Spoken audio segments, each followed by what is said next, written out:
Hi, இன்றைக்கி நம்ம வீட்டில் என்ன சாப்பாடுன்னு பார்த்துடலாமா? உருளைக்கிழங்கு மசாலா தோசை தான். அது எப்படி பண்ணுறதுன்னு பார்க்கலாம். அதுக்கு ஃபஸ்ட்டு உருளைக்கிழங்கை வேக வச்சு எடுத்து வச்சுக்கிட்டேன். அதுக்கடுத்து ஒரு பல்லாரி வெங்காயம் குட்டி குட்டியாக நறுக்கி அதையும் எண்ணெய் ஊற்றி ஃப்ரை பண்ணிட்டேன். அடுத்து கொஞ்சம் வத்தல் பொடியும் தனியார் பொடி கொஞ்சம் உப்பு, கறி மசால் பொடி கொஞ்சம் அதையும் போட்டு நல்லா எண்ணெயிலே விரட்டி விட்டு கொஞ்சம் உப்பு போட்டு விரட்டி விட்டேன். அடுத்து வேக வச்சுருந்த உருளைக்கிழங்கையும் மசிச்சு போட்டாச்சு உள்ள.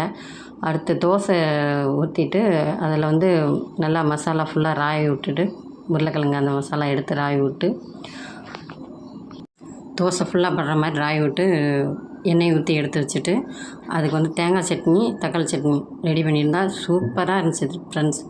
சாப்பிட்டு பார்த்தா உண்மையிலே அட்டகாசமாக என் பையனே சொன்னான், இம்மா சூப்பராக இருக்குமா அப்படின்னு சொல்லி. அந்த தக்காளி சட்னி தான் இதோட காம்பினேஷனே. நீங்களும் ட்ரை பண்ணி பாருங்கள். பாய், அடுத்த வீடியோவில் பார்க்கலாம்.